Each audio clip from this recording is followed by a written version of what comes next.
Assalamualaikum warahmatullahi wabarakatuh. Saya Cynthia Dwi Ramadewi dengan NPM akhir 222.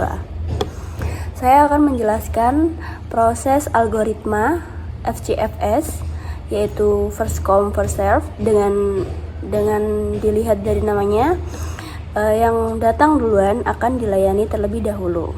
Berikut adalah penjelasannya.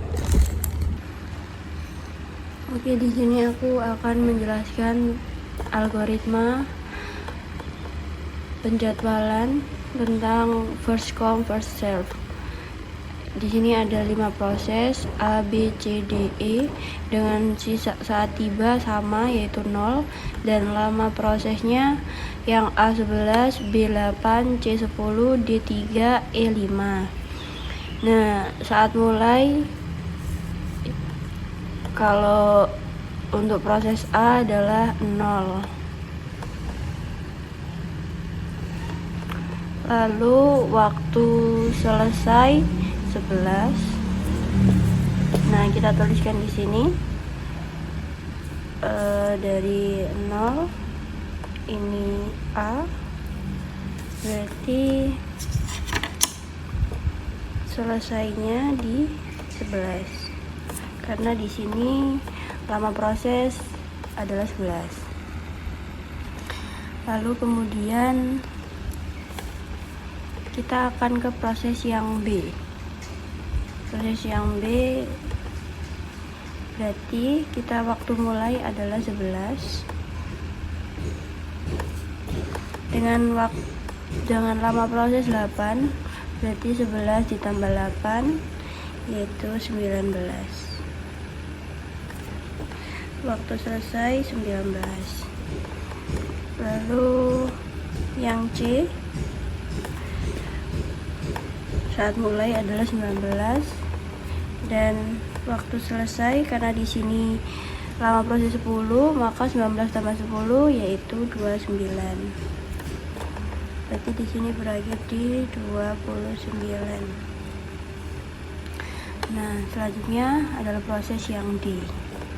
Proses yang D dengan waktu mulai 29 ditambah 3 yaitu 32.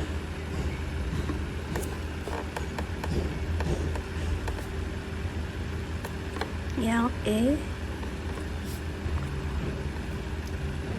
diawal dengan 32 dengan lama proses 5, berarti 37. Berarti 37. Ini terlalu panjang. Oke, selanjutnya menghitung lama tanggap dengan rumus waktu selesai dikurangi saat tiba.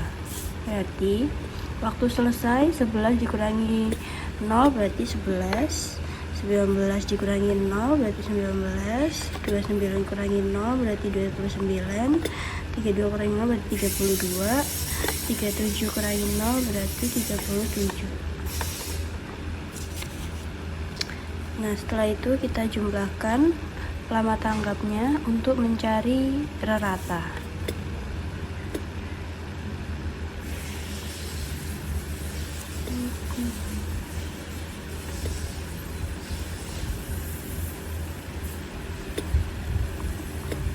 11 tambah 19 tambah 29 tambah 32 tambah 37 tambah 19 tambah 29 tambah 32 ditambah 37 sama dengan 128.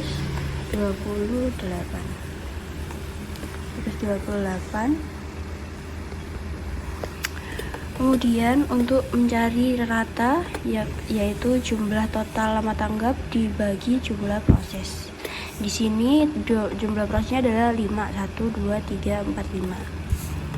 Berarti rata sama dengan 128 dibagi 5, yaitu 5,6. Ya. Segitu penjelasan dari first come first serve. Sekian, terima kasih. Perkenalkan, nama saya Khairunisa dengan NPM 2208101001. Jadi di sini saya akan menjelaskan tentang simulasi algoritma penjadwalan SJF atau Shortest Job First. Jadi di sini saya akan menjelaskan tentang simulasi algoritma penjadwalan SJF atau Shortest Job First. SJF sendiri yaitu mendahulukan proses dengan burst time terkecil. Ada dua tipe, yang pertama yaitu preemptive dan yang kedua yaitu non-preemptive. Preemptive yaitu jika CPU burst P1 lebih kecil dari sisa waktu yang dibutuhkan oleh P0, maka CPU ganti dialokasikan untuk P1, sedangkan non-preemptive akan tetap menyelesaikan P0 sampai habis CPU burst-nya. Di sini ada contoh dengan saat tiba yang sama yaitu 0, maka cara menghitungnya akan kita lihat lama proses yang paling terkecil. Di sini yang paling terkecil yaitu P4 dengan lama proses 3. Kemudian ada P5 dengan lama proses 5, jadi 3 ditambah 5 sama dengan 8. Kemudian ada P2 dengan lama proses 8. Di sini tadi 8 ditambah 8 jadi 16. Kemudian ada P3 dengan lama proses 10. Jadi 10 ditambah 16 jadi 26. Kemudian yang terakhir P1 dengan lama proses 11. Jadi 26 tambah 11 yaitu 37.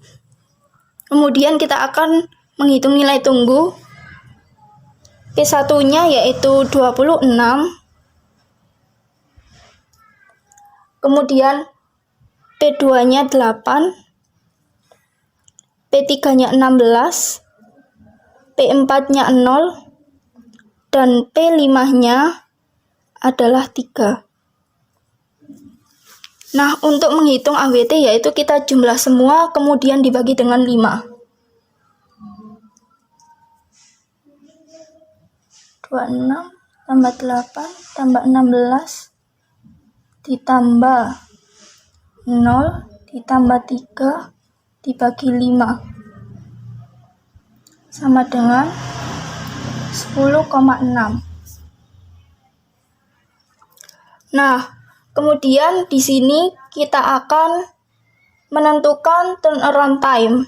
Saat mulainya P4 yaitu 0, P5-nya saat mulainya 3, P2-nya 16, P2-nya 8, P3-nya 16, dan P1-nya adalah 26.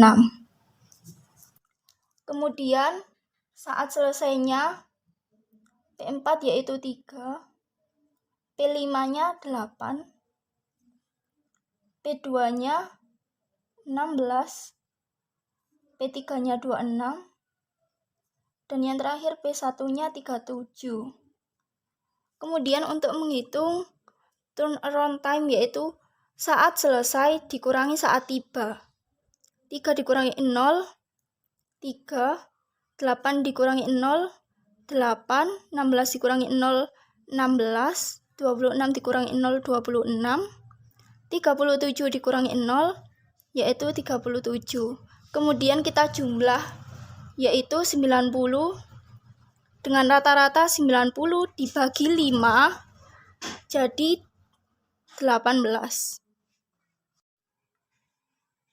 Jadi di sini saya akan menjelaskan tentang SJF non-preemptive terlebih dahulu. Jadi kalau SJF non-preemptive ini tidak bisa diselang atau harus menyelesaikan P0 dulu sampai habis CPU burst-nya ya. Di sini ada saat tiba 0, 2, 4, dan 5, terus nama proses 7, 4, 1, 4. Nah, di sini kita akan melihat saat tibanya dulu.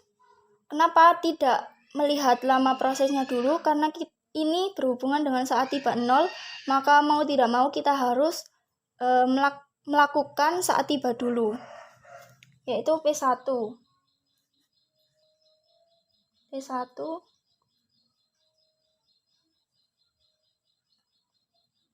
0 dengan lama proses 7. Kemudian baru kita akan melihat lama proses yang paling terkecil, yaitu P3. P3 dengan lama proses 1 jadi 7 tambah 1, 8. Kemudian ada P2 dengan lama proses 4. Jadi 8 tambah 4, 12. Kemudian yang terakhir ada P4 dengan lama proses 4.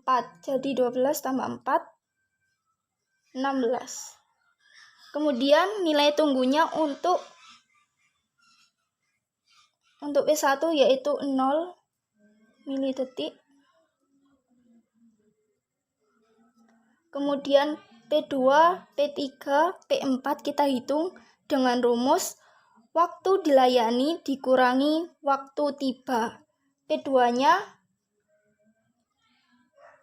dilayani 8. Waktu tibanya 2. Sama dengan 6 milidetik. Kemudian P3-nya waktu dilayani 7. Waktu tibanya 4. Sama dengan 3 milidetik. Kemudian P4 waktu dilayani yaitu 12 dengan waktu tiba 5. Jadi 7 milidetik. Kemudian cara untuk menghitung AWT yaitu kita jumlah semua dibagi dengan 4 ini, yaitu 6, 0 terlebih dahulu, ditambah 6, ditambah 3, ditambah 7, dibagi 4 sama dengan 4 milidetik. Selanjutnya saya akan menjelaskan tentang SJF preemptif. Nah, SJF preemptif ini bisa diselang atau jika CPU P1 lebih kecil dari sisa waktu yang dibutuhkan oleh P0, maka CPU ganti dialokasikan untuk P1. Nah, di sini ada contoh dengan P1 saat tiba 0 dan lama proses 7, P2 saat tiba 2 dan lama proses 4, P3 saat tibanya 4 dan lama prosesnya 1, kemudian P4 saat tibanya 5 dan lama prosesnya 4. Kemudian untuk Gantt algoritmanya kita lihat terlebih dahulu, yaitu P1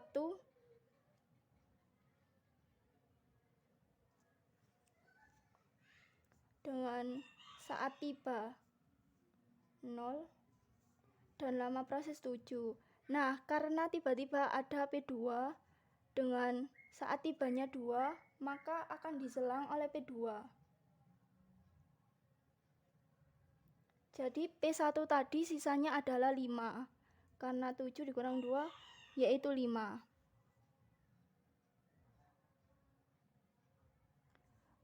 Kemudian ini lama prosesnya 4. Nah, tiba-tiba ada P3 dengan saat tibanya 4. Maka P2 tadi dipotong dengan P3 dengan lama proses 1. Jadi 4 tambah 1, 5.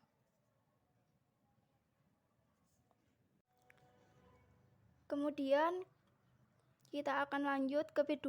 Tadi P2 kan sisanya 2. Maka 5 tambah 2 yaitu 7. Kemudian D-nya itu kan 5. Dengan lama proses 4. Jadi 7 tambah 4 yaitu 11. Yang terakhir yaitu P1. Tadi kan sisa 5. Jadi 11 ditambah 5 jadi 16. Untuk P1-nya yaitu 0 ditambah waktu dilayani dikurangi saat tiba. Waktu dilayaninya yaitu tadi itu 11 dikurangi waktu tibanya 2 sama dengan 9 milidetik.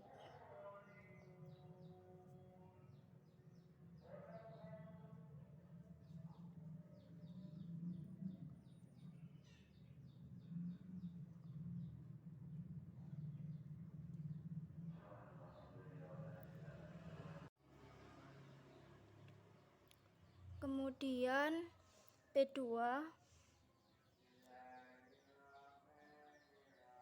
itu 0 ditambah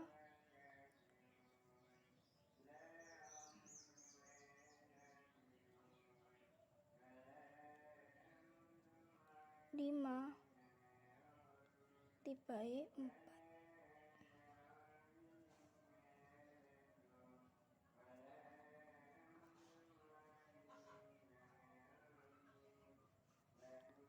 Kemudian untuk P3-nya tadi karena langsung dan tidak diselang jadi 0.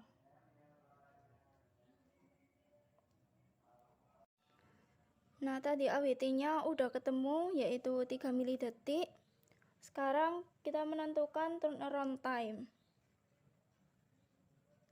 Dengan proses 1, 2, 3, 4 sama seperti ini. Terus saat mulai proses 1 yaitu 0. P2-nya 2. P3-nya 4.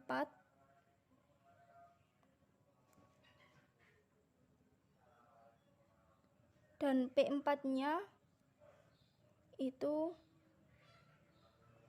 7. Kemudian saat selesai P1 yaitu 16. P2-nya tadi 7. Kemudian P3 saat selesainya itu 5.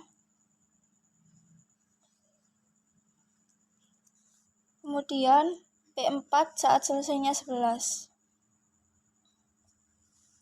Nah, cara menghitung turnaround time yaitu saat selesai dikurangi saat tiba. 16 dikurangi 0, 16. 7 dikurangi 2, 5. 5 dikurangi 4, 1. 11 dikurangi 5, 6. Dijumlahkan hasilnya 28. Kemudian rata-ratanya 28 dibagi 4 yaitu 7.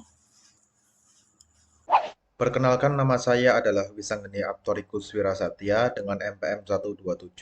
Di sini saya akan menjelaskan tentang algoritma penjadwalan priority scheduling. Penjadwalan priority scheduling adalah salah satu algoritma penjadwalan di dalam sistem operasi yang digunakan untuk menentukan urutan eksekusi proses berdasarkan prioritas. Proses dengan prioritas yang lebih tinggi akan dijadwalkan untuk dieksekusi lebih awal. Terdapat dua jenis algoritma penjadwalan priority scheduling, yaitu preemptif dan non-preemptif. Yang pertama adalah priority scheduling non-preemptif.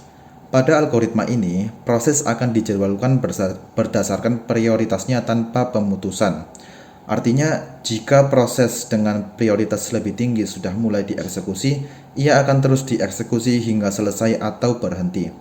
Berikut adalah contoh penggunaan algoritma priority scheduling non-preemptif.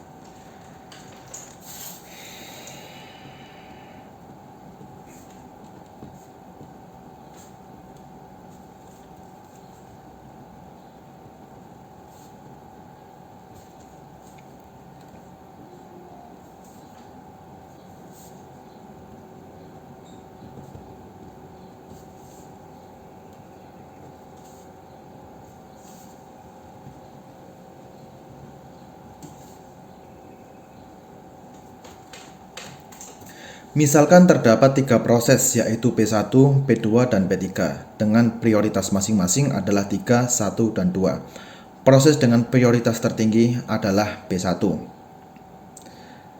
Urutan eksekusi prosesnya yaitu yang pertama adalah P2 yang mulai dieksekusi pada waktu T1 hingga T5.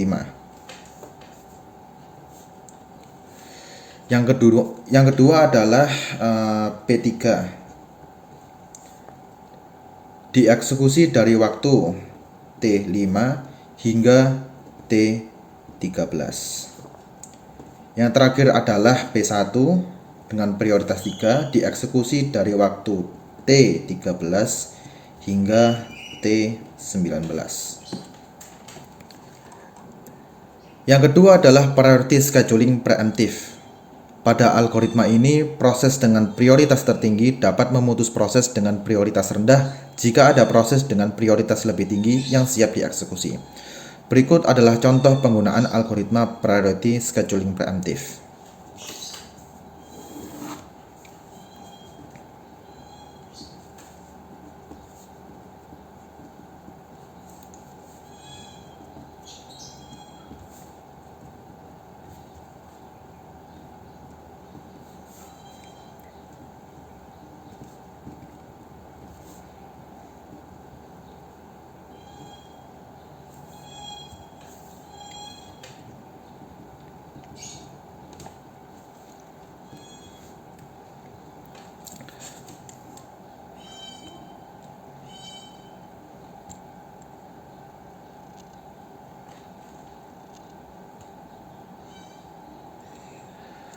Untuk eksekusi prosesnya, yang pertama adalah P1 dengan prioritas 3, mulai eksekusi pada waktu T0 hingga T1. Yang kedua adalah P2 dengan prioritas 1, memulai eksekusi pada waktu T1 hingga T5. Yang ketiga adalah P1 yang memiliki prioritas 3, kemudian dilanjutkan pada waktu T5 hingga T9. Untuk yang keempat adalah P3 dengan prioritas 2, memulai eksekusi pada waktu T9 hingga T17. Yang terakhir adalah P1 dengan prioritas 3, dilanjutkan lagi pada waktu T sama dengan 17 hingga T19. Ini adalah contoh dari algoritma priority scheduling, baik preemptif maupun non-preemptif. Algoritma ini sangat berguna dalam mengatur urusan eksekusi proses berdasarkan prioritas yang telah ditentukan. Assalamualaikum warahmatullahi wabarakatuh. Perkenalkan, nama saya Raflin Putri. Di sini saya akan menjelaskan tentang simulasi round robin atau RRT dari turnaround time. Di sini saya akan menjelaskan tentang turnaround time dari round robin. Nah, yang pertama-tama di sebelah kiri saya sudah memiliki tabel dari proses, waktu datang, dan lama eksekusi.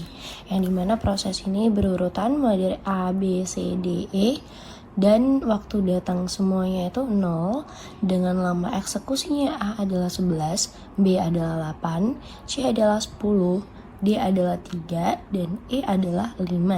Dimana saya memiliki quantum time itu adalah 3. Yang pertama-tama kita tulis terlebih dahulu secara berurutan agar nantinya tidak bingung dalam mengeksekusi lama waktunya. Kita tulis di sini A itu 11, B itu 8, C itu 10, D itu 3, E itu 5. Baik. Yang pertama-tama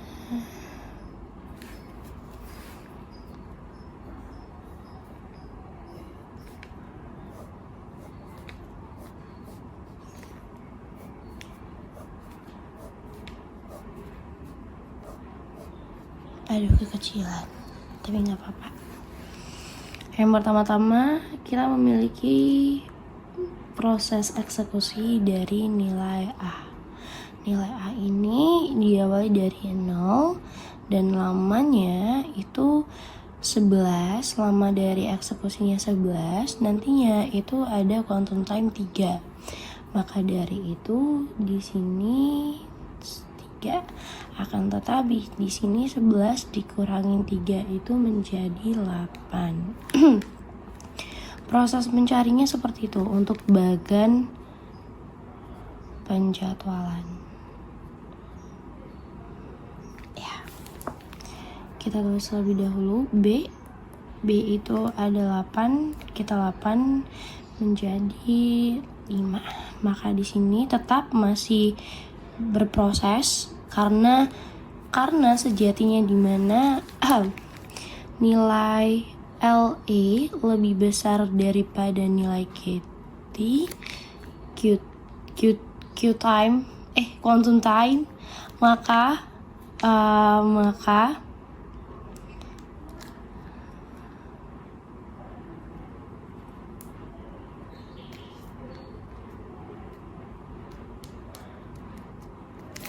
jika sebalik dengan ini, jika quantum time-nya lebih besar daripada nilai LA, maka proses akan diselesaikan. Jadi gitu, paham ya? Penjelasannya ini jika T lebih besar daripada LA, maka proses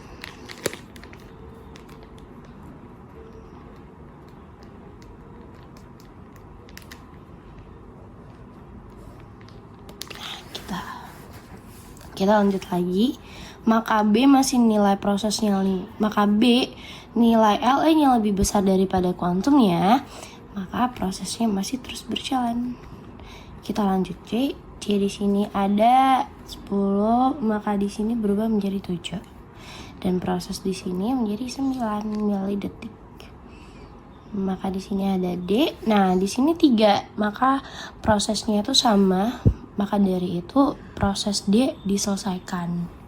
Jadi D di sini 9 ditambah 2 menjadi 11.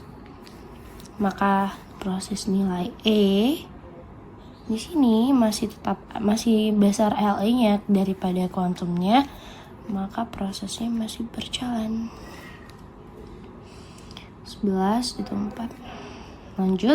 Lanjut kita ke proses yang awal, mulai dari A, B, C, E, karena proses mereka masih memiliki nilai LA yang di bawah dari quantum time-nya. Kita lanjut dari proses A, di sini masih ada 8 menjadi 5, maka di sini prosesnya menjadi 17, dan di sini B prosesnya menjadi quantum LA-nya menjadi 2, dan di sini menjadi 20 milidetik, dan C menjadi 4, maka di sini menjadi 23. Dan karena D sudah selesai, maka dari itu D nggak usah ditulis. Langsung kita loncat E. Di sini nilai LA-nya lebih kecil daripada nilai quantum T-nya, maka dari itu prosesnya diselesaikan. Maka di sini menjadi 25. Dan lanjut masih ada 3 LA yang masih belum habis. Di sini di sini A. Kita lanjut A, kalau 3 sisa 2. Nah, ini dihabiskan. B dihabiskan, sisanya langsung habis. Di sini A tadi masih belum tertulis. 25 ditambah 3 adalah 28. 28 di sini menjadi 30 karena di sini habis. Maka dari situ di sini ada C nilainya 4 ini masih sisa 1, maka dari itu di sini nilainya adalah 33.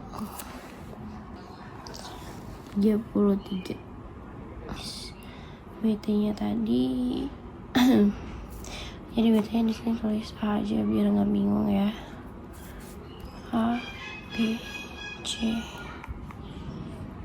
D, E.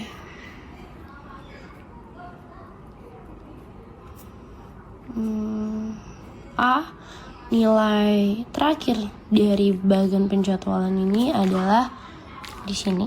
Kan ada berapa? 1, 2, 3, 4. Maka dari situ nilai A-nya di sini.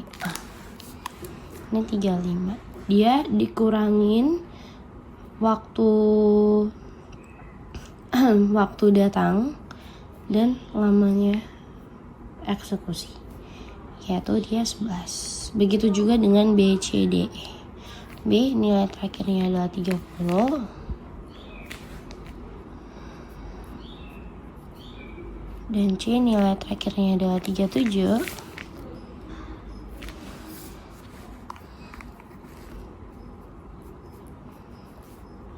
Dan D nilai terakhirnya adalah ini 11. Dan E nilai terakhirnya adalah 25.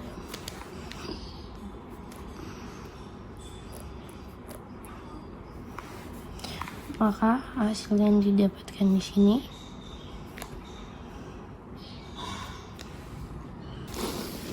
baik, maka nilai A dari waktu datang di sini adalah 24. Maka nilainya di sini, nilai A dari waktu tunggunya adalah 24. B adalah 22, C ada 27, D ada 8, dan E adalah 20. Kalau bingung untuk rumusnya di sini WT adalah WE dikurangin WD dikurangin LE. Jadi gitu. WE adalah nilai paling akhir dari bagian penjadwalan itu ya ini tadi. Ini nilai paling akhir dari prosesnya. Kita lanjut untuk mencari rata-rata waiting star. Rata-rata waiting star di sini kita tulis di sini. Rata-rata waiting star atau dikasih tahu adalah WT. Ini ya waiting star. Di sini adalah nilai dari WT dibagi per N. Jadi di sini kita hitung semuanya 24 ditambah 22 ditambah 27 ditambah 8 ditambah 20 dibagi total jumlahnya ada 5. Maka kita hitung terlebih dahulu. Oke, maka dari nilai rata-rata waiting star-nya di sini adalah 101 dibagi 5, yaitu nilainya adalah 20,2 MD milidetik. Untuk selanjutnya kita akan mencari nilai turnaround time-nya, yaitu TAT. TAT di sini kita ini tadi B, C, D, E. Di sini adalah nilai dari WT yaitu 24, 22, 27, 8, dan 20. Ini adalah ditambah dari lamanya eksekusi yaitu 11 tambah 8 ditambah 10 ditambah 3 ditambah 5. Maka kita hitung terlebih dahulu mencari 35. Oke, lanjut. Maka nilai THT-nya dari nilai A adalah 35, B 30, C 37, dan D adalah 11, E adalah 25. Untuk terakhir, perhitungan terakhir kita akan mencari nilai rata-rata atau disebut dari ATAT. Di sini kita tulis bawah aja ya.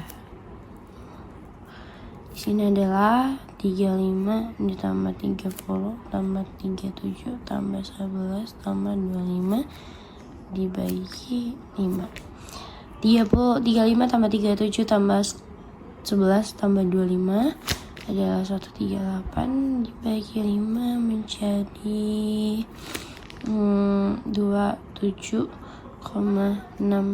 MD. Begitulah perhitungan dari turnaround time Robin, yang dimana nilai waitingnya adalah nilai rata-rata dari waiting itu adalah 20,2 MD dan nilai rata-rata dari turnaround time-nya adalah 27,6 MD. Baik, sekian dari penjelasan saya mengenai turnaround time Robin. Saya Raven Putri. Terima kasih.